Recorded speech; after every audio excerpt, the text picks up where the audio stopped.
Let's take a closer look at the world's largest trade agreement. With us now, James Rae. James is director of the Asian Studies program at California State University in Sacramento. He's joining us now. Thanks so much for being with us, James. As we mentioned earlier, this is an important week. Malaysia now expected to ratify the deal at the end of the week. Can you talk about how important that is? Well, I think it's important in a couple different ways. It's certainly important for Malaysia. As you know, Mike, they've experienced some political turmoil in the last few years. They've struggled to come out of the COVID crisis even worse than other countries. And now there's a new leader as prime minister who's really, I think this brings some stability to the Malaysian political order, but also signals that things can get done and will be hopefully economically beneficial for Malaysia in the short run. And then for the broader region, I think it shows the ASEAN countries are ratifying the treaty. They're joining RCEP. It's really an inclusive body that's going to be an engine for growth in the region for years to come. And so it just shows the progress and the opportunity that's awaiting.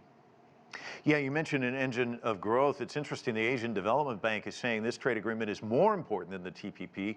Why do you think they see it that way, and do you agree? I think so. Certainly, as you mentioned in the opening, this is the largest free trade area in the world. It's really double the size of the CPTPP. It's also a much more inclusive organization.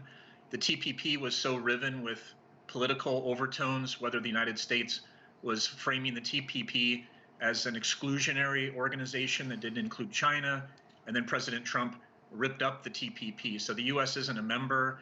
Maybe under President Biden, the U.S. will return. So there's just all these kind of questions looming over the TPP, or now the CPTPP, which is smaller, more politicized. RCEP really brings tangible benefits to the region. It's more inclusive. Of course, China's a big engine of growth.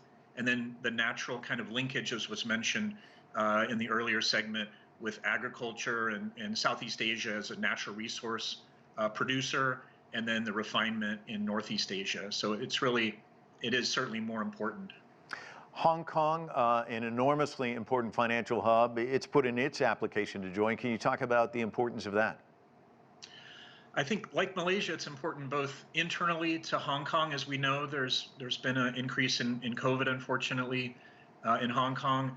Hong Kong, prices are very high. The economy has been a little stagnant. Singapore, a member of RCEP, is a competitor in some ways for that kind of high-end entrepot position.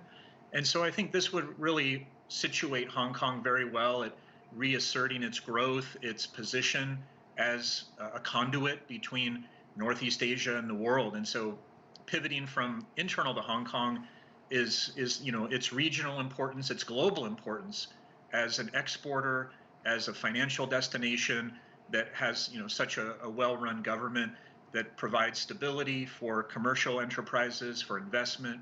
And so I think it's important and just sort of fortifies the status and importance of Hong Kong as an actor in the region, and then also as the conduit to China and its large economy.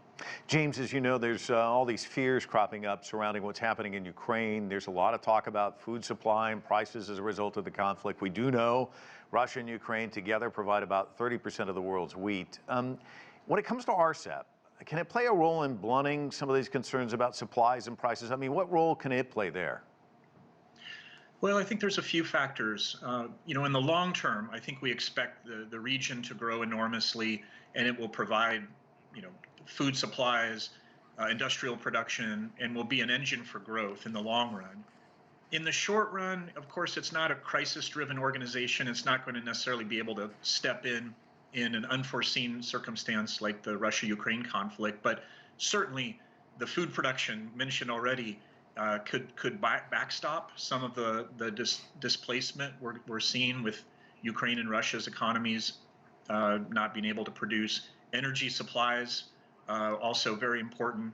And so I think the region will kind of fill in. And certainly we don't anticipate RCEP countries joining the sanctions that have so constrained growth for the Russian economy as a consequence of the situation there.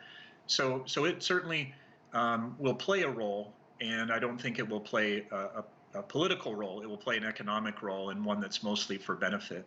All right, James Rae joining us from Fort Lauderdale. Thanks so much for your insights. Appreciate it.